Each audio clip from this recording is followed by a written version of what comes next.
Би навиглагтай тэмцэх газраас нэг хэдэн асуулт асуух гэсэн. 2022 онд 30.9 тэрбум, 23 онд 32 тэрбум, 24 онд 45 тэрбум буюу өмнөх оноос 50% нэмэгдэж байгаа. 25 онд 54.9% буюу 24 оноос дахиад 20% нэмэгдэж байгаа. За одоо орж ирж байгаа санал нь бол 53.2 тэрбум. За ингээ авилгатай тэмцэх газрын төсөв тодорхой хэмжээнд бид нэр одоо энэ 23-4 оны үед бол бүр эмнэлэг сургуулиас харамлаад чамаагүй нэмсэн байна. Тэгтэл одоо авилгатай тэмцэх газрын үр дүнгийг харахаар бид нэг 180 орноос 114 гэдэг байр эзэлдэг. 100% үнэлгээнээс бид 33% үнэлгээ авдаг. За тэгээд энэ 26 онд орж ирж байгаа та бүхний төсөв оронтой авилгаа бууруулна гэхэд хүрх үү? Энэ төсөв оронтой ч хүрх үү гэж нэг асуулт.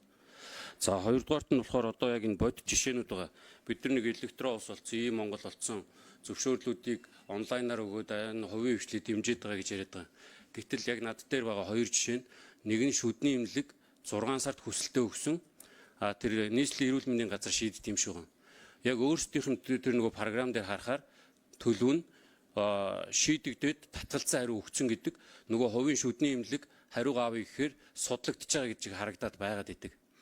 Тэгээ энэ асуудал нь шийдэгдэхгүй ингээ 8 сард холбогдсон 8 сард дахиад тэр газар руу ярьсан чинь бид нар судлаад болохгүй байх гэдэг хариуг нь өгсөн гэдэг дахиад тэр дор нь хариуг нь өгч. Нөгөө байгууллага шаардсан бүх юм нь өгөөд байгаа. Тэгээ бид нар чинь нөгөө хувийн хвшлийг дэмжин эрүүл мэндэд дэмжин гэдэг байгаа чинь ч авилга буурахгүй байгаатай холбоотой хувийн хвшил дэвшилж чадахгүй байна гэдэг дээр нэг асуулт гарч ирээд байгаа. Хоёрдугаар дахь жишээ нь одоо энэ барилга барьж байгаа компаниуд бас байгаа. Улсын сургууль барих гад барилга барих эрхтэй компани өөрийнхөө газар дээр зурга батлуулсан, эскизээ батлуулсан бүх юм нь баталсан байхад барилга үргэлжлүүлэх зөвшөөрөл гэдэг юмыг бас хаанаас олгох юм бүү мэдээ нийслэлээс юм шиг байна. Бас олгож чаддгүй. Тэгээ бид нар ингээд захимжаад байна, нэг хүнээс хамааралгүйгээр захимжаад байна гэсэн захим дээр нь дахиад авилга гараад байгаа юм. Авилга ерөөсөө буурдгүй. Тэгээ бид нар хизээ энэ хятад улс шиг авилгачдаа дарганараа яг энэ хурал дээрээс нь бариад гарч чаддаг болох вэ? Энэ дээр энэ авилгатай тэмцэх газраас хариулж чадах эсхийг одоо бас тодруулъя. Тэгээ чадахгүй бол одоо энэ авилгатай тэмцэх газрын мэдээллийг улсын хурал дээр ч юм уу мэдээлэл авч юмар байна. Авилга нь бид нэр буурахгүй шүү дээ.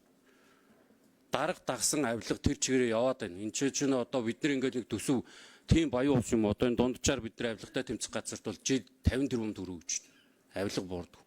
Буурахгүй бол авилгатай тэмцэх газрын хэрэг ч юу. Энэ дээр нэг хариулт авъя. За, авилгатай тэмцэх газраас хариулъя. Эндри микрофоныг өгье.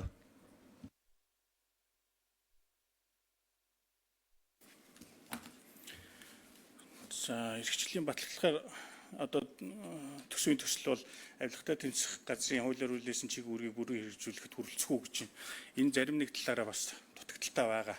Жишээ нь гадаад томилт гэдэг юм уу. Энэ өөрөө нийт төрийн байгууллагуудаар гадаад томилтыг тансантай холбоотой энэ нэлээд буурж батлагдсан. Энэ өөрөө гадагшаа гарсан хулгайлагдсан хөрөнгийг одоо буцаан авчрах чиглэлээр ажиллах ажил дээр бас нэлээд эрсдэл учрж болжшгүй мó гэж юм харагдж байгаа. Одоогийн байдлаар үндсэндээ нийтдээ гадаадаас хулгайлагдсан хөрөнгө 19.3 сая долларын хөрөнгийг буцаан авчраад байгаа. Энэ өөрөө нэг удаагийн явуултар гэдэг юм уу маш богино хугацаанд үр дүн гардггүй нэлээд ажил аргажил орж иж шийдэгдэг ийм ажлууд байгаа. Зөвхөн мэйл явуулаад тэрийг хүлээгээ суух юм бол тэндээс гаднаас хөрөнгө буцаах авчрах ажил бол нэлээд тийм удаашралтай явдаг, хүндрэл бишрэлтэй байдаг болохоор заавалчгүй зарим тодорхой тохиолдлууд дээр газар дээр нь очиж уулзах, тодруулах, ярилцах, үндслээ тайлбарлах, тухайн орны эрх зүйн орчинд нь тохируулан шүүх прокурор гэдэг юм уу тухайн тусгай байгууллагатай хамтарч ажиллах чиглэлээрээ бас зайлшгүй хийх ажлууд байдаг. Тэгэхээр энэ чиглэлээр бас жоохон хүндрэл учрах болов уу гэсэн юм харагдж байгаа. Батлагдсан төсвийн хувьд бол үндсэндээ бас энэ дээр би төсөв ярьж байгаа болохоор төсөвтэй холбогдуулаад мөрдөн шалгах ажиллагааны хүрээнд энэ жилүүдэд одоо буцаан хохирол нөхөн төлөвлөсөн тоог бас энэ дээр хэлье гэж бодож байна. 20 онд 27 тэрбумын төсөвтэй ажиллаад үндсэндээ 35.6 тэрбум төгрөгийн хохирлыг бодитоор нөхөн барагдуулсан байна. 21 онд 29.7 тэрбумын төсөвтэй ажиллаад нийтдээ 96.2 тэрбум төгрөгийн хохирлыг нөхөн төлөвлөсөн. 22 онд 33.3 тэрбум төгрөгийн төсөвтэйгээр ажиллаад 2.3 их 80 төгрөгийн хохирлыг барагдуулж ажилласан байна.